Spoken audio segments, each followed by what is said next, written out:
Hello అండి. ఈరోజు మా బాబు అయితే బ్రేక్ఫాస్ట్ లాగా చాకోస్ అండ్ పాలైతే తినేస్తున్నాడండి. వాడికి ఈ చాకోస్ అంటే చాలా ఇష్టం. డైలీ బ్రేక్ఫాస్ట్గా ఇది పెట్టినా తినేస్తాడండి. కానీ డైలీ అదే పెట్టలేం కదా అండి. డైలీ ఒక బ్రేక్ఫాస్ట్ అయితే చేంజ్ చేస్తాను.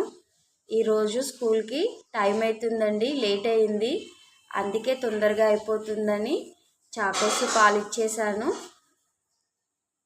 మౌర్య, ఏం చేస్తున్నావు? ఏం తింటున్నావు? నీకు ఇష్టమా చాకోస్ అంటే? ఓకే, మరి ఫాస్ట్గా తిను. పక్కకు ఫోన్ ఎందుకు పెట్టుకున్నావు? డాడీ పెట్టుకుండా తినేసి మరి ఫాస్ట్గా, టైం అవుతుంది.